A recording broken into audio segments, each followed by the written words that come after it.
మొట్టమొదటిసారిగా వచ్చిన అసలు శిష్యులైన పోలీసుల మన కనకమాలక్ష్మి.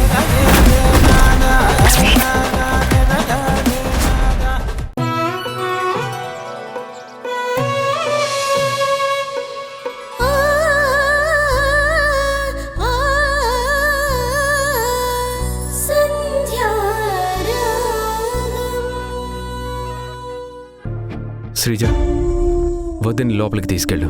అది కాదురా శ్రీకరం. నువ్వేం మాట్లాడొద్దమ్మా.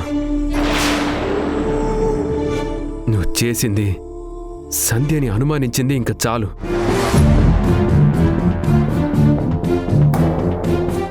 నీ వల్ల నా భార్యని నేను అనుమానిస్తూ వెళ్ళాను.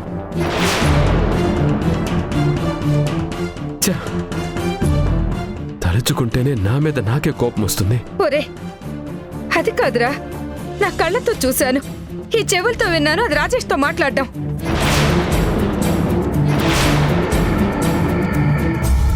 వాళ్ళు మనల్ని ఏదో మోసం అమ్మా, కాపుతావా?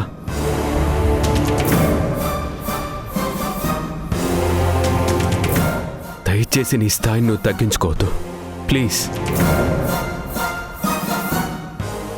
సంధ్య, నువ్వు లోపలికెళ్ళు.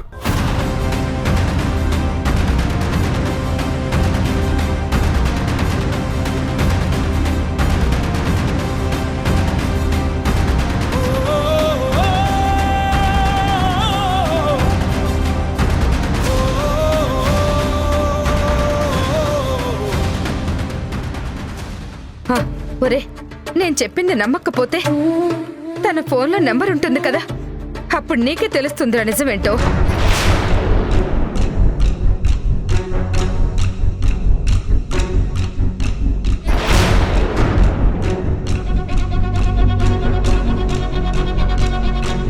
తను మాట్లాడినట్టు ఇందులో నెంబర్ ఉంటుంది, చూడు. చూడరా, చూడు.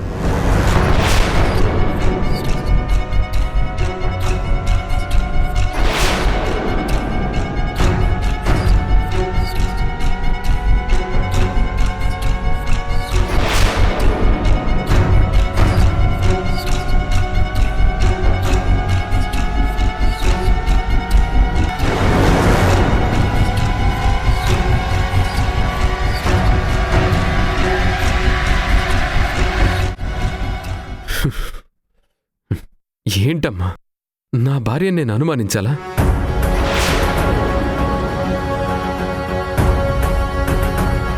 నాకంత అవసరం ఏముందమ్మా? అయినా సంధ్య వింధ్యల మధ్య స్నేహం ఉంది. అలాగే వింధ్య భర్త రాజేష్ గారితో కూడా తనకి స్నేహం ఉంది. సంధ్య దృష్టిలో వాళ్ళిద్దరూ ఒకటే. చూడమ్మా, మనం వద్దన్నా 1-2 సార్లు తల్లి ప్రేమతో బిడ్డను చూడ్డానికి వెళ్ళుండొచ్చు.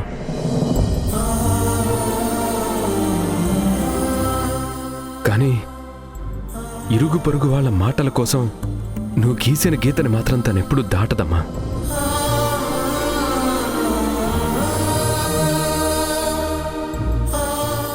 నా భార్య నన్ను మోసం చేయదు. అది కాదురా, ఆ రాజేషు. ఏంటమ్మా రాజేషు? అసలు సంధ్య రాజేష్ దగ్గరికి ఎందుకు వెళ్తుంది? మన మాట కాదని ఎందుకు మాట్లాడుతుంది? అసలు నువ్వు సంధ్య వ్యక్తిత్వాన్ని ప్రశ్నిస్తున్నావా? సంధ్య ఎలాంటిదో నాకు తెలియదు అనుకుంటున్నావమ్మా? అది కాదురా, నా మాట వినరా, నేను అలా అనట్లేదురా. వద్దమ్మా, ఇప్పటికే నీ మాట విని నేను చాలా తప్పు చేశాను. ఇప్పుడు తన ఫోన్ చెక్ చేసి నా వ్యక్తిత్వాన్ని నేను తగ్గించుకోదలుచుకోలేదు. అయినా నేను ఎందుకు చెక్ చేయాలమ్మా? ఎందుకు తనని ఫాలో అవ్వాలి? నా భార్య ఏంటో నాకు తెలీదా? మా పెళ్ళైన రోజు నుండి ఈ రోజు వరకు మా మధ్య ఏ దాపరికాలు లేవు. నాతో తను ఒక్క అబద్ధం కూడా చెప్పలేదు. ప్రతిదీ నాకు చెప్తుంది. నా భార్య కలలో కూడా నన్ను మోసం చేయదు.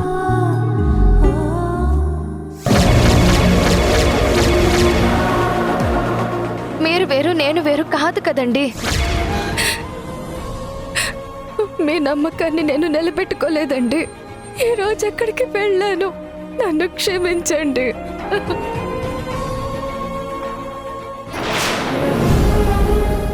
ఒరేయ్, నువ్వు నిజాన్ని చూడను, చెప్పేది నమ్మను అంటే ఎలారా?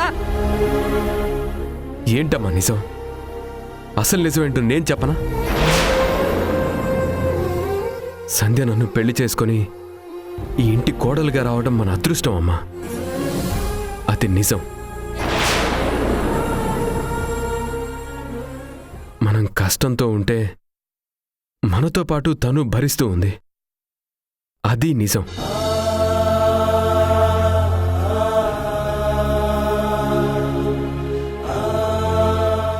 నా చెయ్యి విరిగితే ఆపరేషన్ డబ్బు కోసం ఎన్నో ప్రయత్నాలు చేసింది. ఎన్నో ఇబ్బందులు ఎదుర్కొని డబ్బు తెచ్చి కట్టింది. అది కదా నిజం.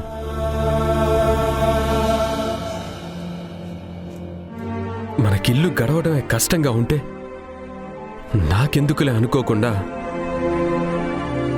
అందరు ఆడపిల్లల పుట్టింటికి ఫోన్ చేసి చెప్పి తను వెళ్ళిపోకుండా మన కోసం నిలబడి కష్టపడుతోంది.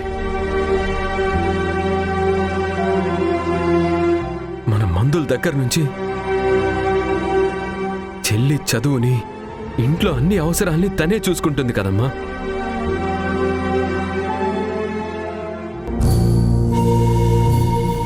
అయినా ఎప్పుడు తనకంటూ ఏమీ కొనుక్కోలేదు. ఎప్పుడు మన కోసమే తాపత్రయపడుతుంది. అలాంటి మనిషి గురించి నువ్వలా ఎలా మాట్లాడగలుగుతున్నావు అమ్మా? నువ్వు వెళ్ళి సంధ్యకి క్షమాపణ చెప్పు.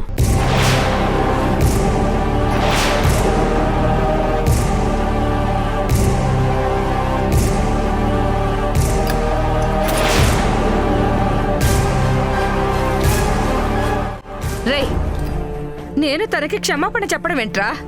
జరుగుతున్నది తెలుసుకున్న రోజు నువ్వే నాకు క్షమాపణ చెప్తావు. భార్యని ప్రేమించటం తప్పు కాదురా, కానీ తల్లి మాటని కూడా పక్కన పెట్టేసే అంత ప్రేమించేస్తే నీకే ప్రమాదం. అమ్మా, నా భార్య తోడుండగా నాకెటువంటి ప్రమాదం రాదమ్మా.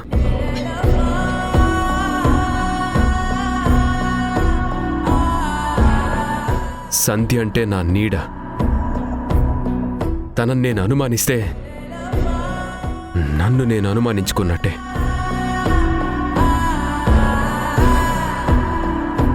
ఇలా నువ్వు లేనిపోని మాటలతో మా కాపురంలో చిచ్చు పెట్టద్దు.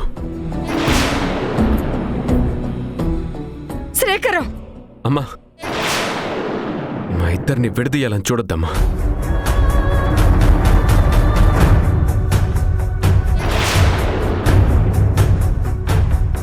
అయ్యో శ్రీకరం, నిన్ను మోసం చేస్తున్నారా వాళ్ళు?